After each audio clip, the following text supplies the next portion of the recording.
Wakil Presiden Gibran Rakabuming Raka meninjau langsung layanan lapor Mas Wapres di Istana Wakil Presiden RI Jakarta. Hari ini merupakan hari kedua pembukaan posko pengaduan. Wapres Gibran meninjau ruang pengaduan dan memantau proses pengaduan dari masyarakat. Gibran tidak memberi penjelasan usai sidak yang dilakukan. Hingga Selasa siang tercatat 72 aduan diterima layanan lapor Mas Wapres. Sementara kemarin tercatat 63 aduan masyarakat. Sementara laporan melalui WhatsApp belum terdata.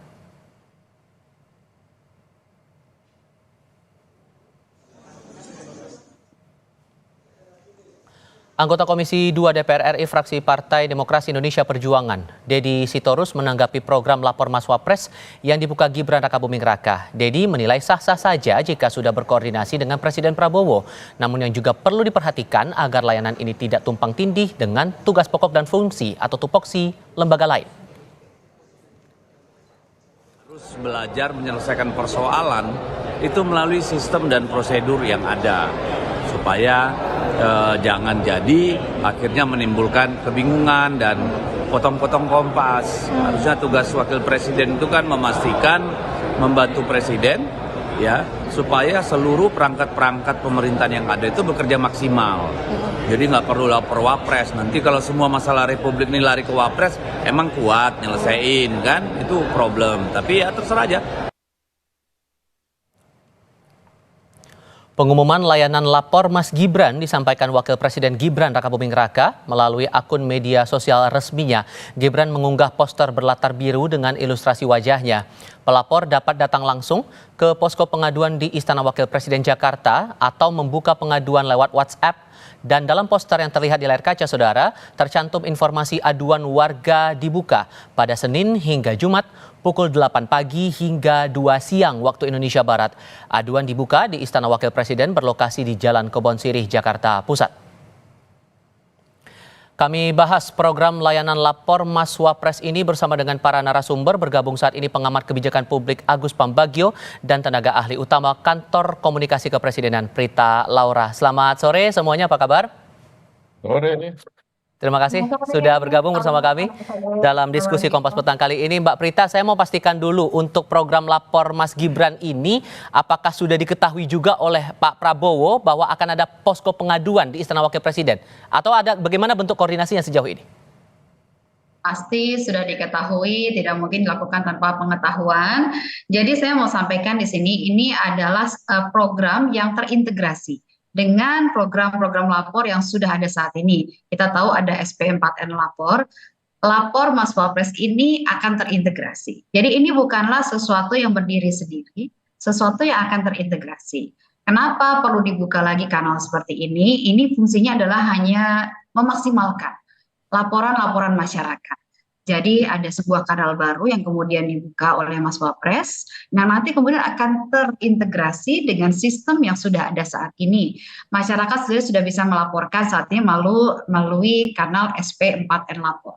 Nah di kanal inilah kemudian nanti akan dikelola, kemudian di clustering sesuai dengan bagaimana isi pelaporan tersebut.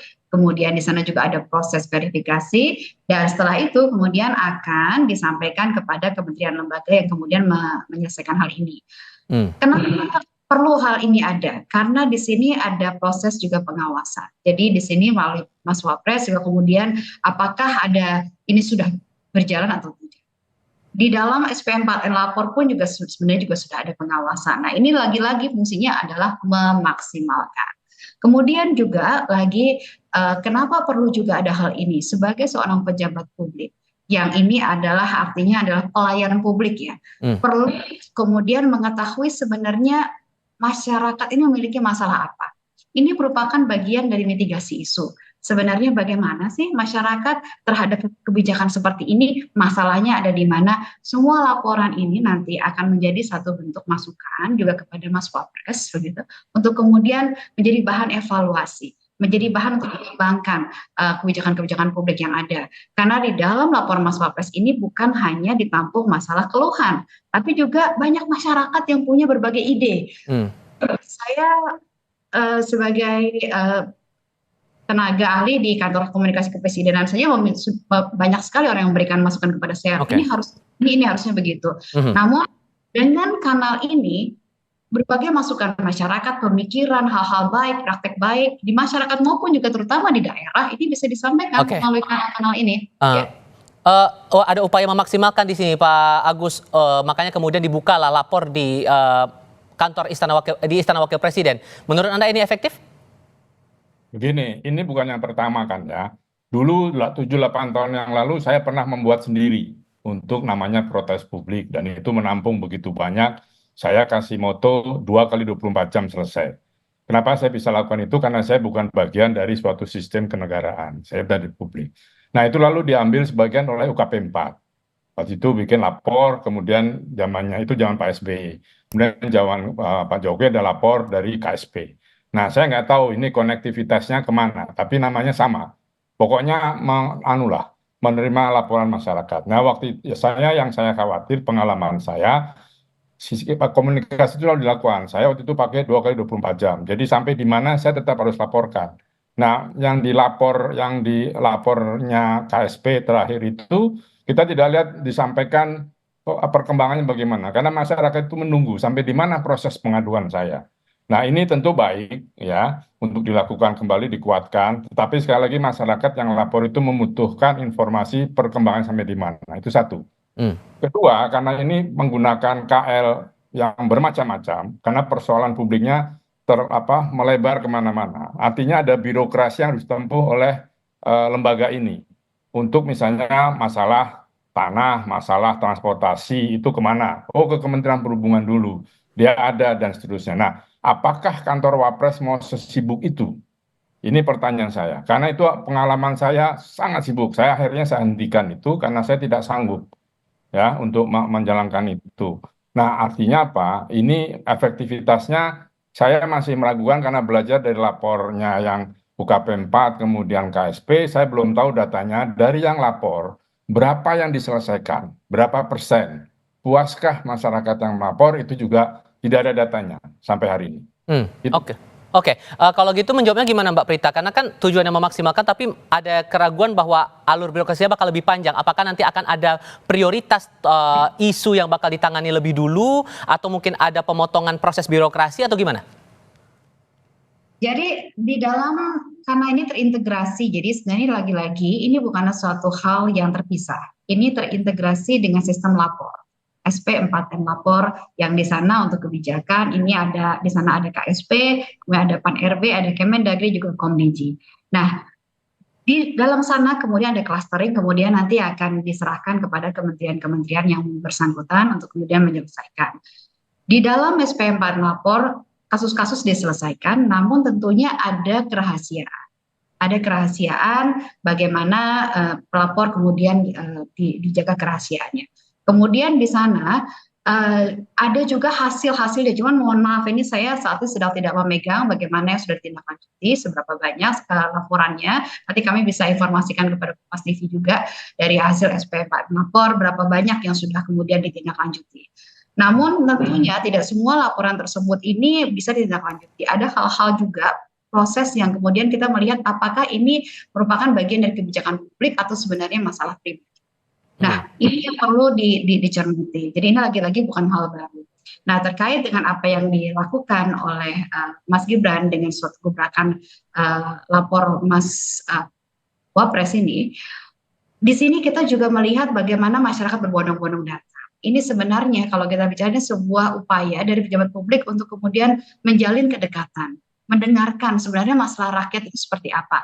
Ada banyak cara untuk menjalin kedekatan dan mendengarkan masalah rakyat. Salah satunya dengan hal ini.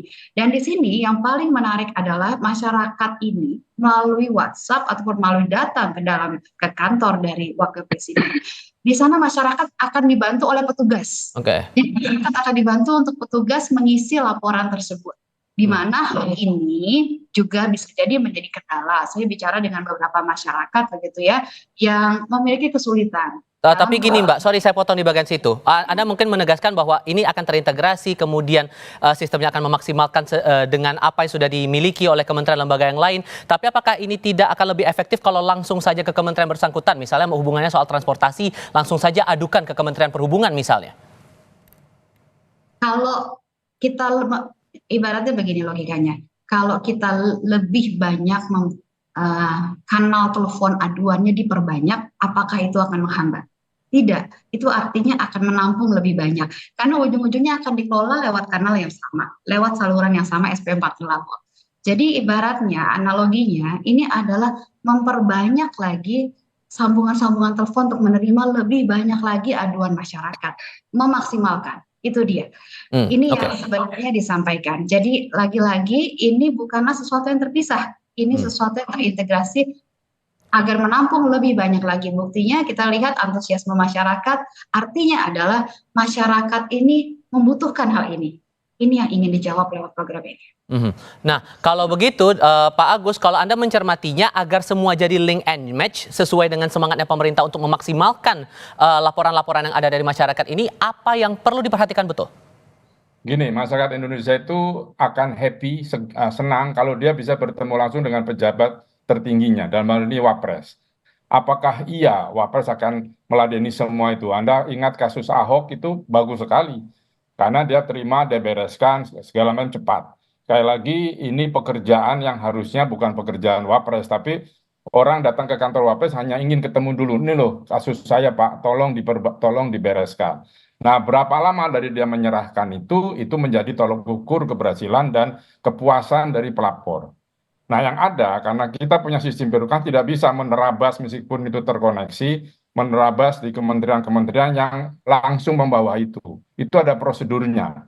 Ya, jadi tidak perlu ditabrak semuanya, itu ada prosedurnya. Nah, itu berapa lama? Apakah bisa itu disampaikan kepada masyarakat? Contoh saya lakukan dulu 2 kali 24 jam selesai. Saya hanya telepon saja, apakah dia di Rutbank, di Rut PLN, di Rut Pertamina, macam-macam, atau bahkan menteri saya telepon bisa selesai. Saya orang luar, tapi dalam sistem birokrasi itu tidak bisa seperti itu. Ada aturannya, ada peraturan yang membawahi. Nah, seberapa cepat ini akan bisa dilakukan? Karena ini pekerjaan Wapres loh. Kalau pekerjaan gubernur atau bupati itu masih bisa dimaklumi. Ini artinya seluruh Indonesia. Orang datang dibatasi atau tidak. Orang akan kecewa ketika datang, dia tidak bisa berhadapan dengan Wapres. Kalau itu yang karena orang Indonesia pengen sekali ketemu muka, tidak hanya mengadukan, tapi bisa berbicara salaman dan foto. Ini menghabiskan waktu loh. Itu saya cuma pertanyakan bagaimana memanage Wapres ini supaya efektif pekerjaannya. Kan bukan ini saja. Oke, idealnya kalau menurut Anda harus berapa lama butuh waktu untuk bisa menyelesaikan masalah satu aduan saja? Ya, semakin cepat semakin baik, tetapi sekali lagi ini birokrasi. Jadi tidak bisa misalnya tadi kasus transportasi, saya naik kereta Bukan ini ngadu ke sini. Kan lapor ini atau apapun namanya, dia akan mengkona ke perhubungan lalu ke kereta api misalnya. Dan itu kan perlu waktu. Nah, bagaimana caranya mempercepat? Apakah kerja 24 jam 3 shift misalnya? Karena masyarakat itu menunggu, dia berharap sudah bertemu langsung, dia sudah tahu kapan selesainya. Nah, ini harus dijelaskan. Apapun perkembangannya, sampai tidak selesai harus disampaikan. Ini pekerjaan bukan pekerjaan mudah. Ini lebih sulit dari mengerjakan sebagai tugasnya Wapres. Karena ini dengan masyarakat loh, hati-hati saja. Oke, kalau begitu Mbak Prita, jadi targetnya sejauh ini satu aduan misalnya diterima oleh Istana Wakil Presiden akan diselesaikan dalam waktu berapa hari atau berapa lama? Baik, kalau bicara soal penyelesaian tentu kita tidak bisa menyamaratakan. Contoh misalnya kalau ini ada bicara mengenai konflik lahan, penyelesaiannya tentu tidak bisa dalam hitungan hari. Namun yang pasti adalah berdasarkan sistem dari SP4N Lapor, Admin Nasional akan melakukan telaah dan verifikasi atas pengaduan paling lama 3 hari kerja. Jadi proses telaah dan verifikasi atas pengaduan itu paling lama 3 hari kerja. Mengenai penyelesaian, lagi-lagi kasus per kasus. Apakah kasus itu termasuk dalam konteks pelayanan publik atau tidak? Apakah kasus itu memang bisa diselesaikan dalam waktu singkat atau tidak? Apakah memang ini adalah kasus yang berkaitan dengan kriminal misalnya? Ketika kasusnya adalah berkaitan dengan kriminal, tentu kanalnya berbeda lagi. Tidak bisa kita bicara penyelesaian hanya dalam 1 minggu. Tidak semudah itu. Dan penyelesaian itu informasi terupdate-nya terakhirnya ada di tangannya Mas Gibran atau dari Istana Wapres atau di kementerian lembaga terkait, Mbak? Dalam konteks SP4N Lapor, ada laporan dari seluruh kementerian negara yang terlibat di sana menjadi satu lapor. Dan kemudian nanti juga ada laporan berdasarkan clustering dari masing-masing kementerian lembaga yang kemudian bertugas untuk follow up dari aduan tersebut. Namun, tapi hati-hati loh Mbak Prita. Di sisi lain, ya Mas. Hati-hati Mbak Prita, pengalaman saya dulu, 50% dari pengaduan itu fake, palsu. Ya. Nah, bagaimana memverifikasinya? Itu pengalaman saya 50% Pak, ada orang ngetes, ada orang cuman pengen tahu ini bagaimana gitu. Begitu kita selidiki masuk semua sistem, wah ini bohong. Nah, Oke. ini yang harus bisa diverifikasi secepatnya. Oke, singkat saja Mbak Prita. Betul. Iya, betul Mas. Jadi memang kita proses verifikasi ini menjadi sangat penting karena itu tadi palsu bisa jadi memang kita juga banyak temukan juga Mas di SP4 yang lapor. Jadi memang proses verifikasi dilakukan, ada target dari para petugas untuk melakukan verifikasi ini adalah 3 hari kerja. Verifikasi atas pengaduan tersebut apakah ini palsu atau tidak, dan tentunya ada kelengkapan data-data Baik. yang harus dilakukan agar jangan sampai ini merupakan satu fitnah. Dan di sini pun juga Ombudsman juga akan terlibat, juga bukan akan, yang sudah terlibat juga dalam sistem ini. Oke. Jadi proses pengawasan dan tata kelolanya juga sudah rapi sekali. Oke, Mbak Prita mewakili Kantor Komunikasi Presiden dan Mas Agus Pambagio, terima kasih banyak sudah berdiskusi bersama kami kali ini. Sehat selalu semuanya. Selamat sore.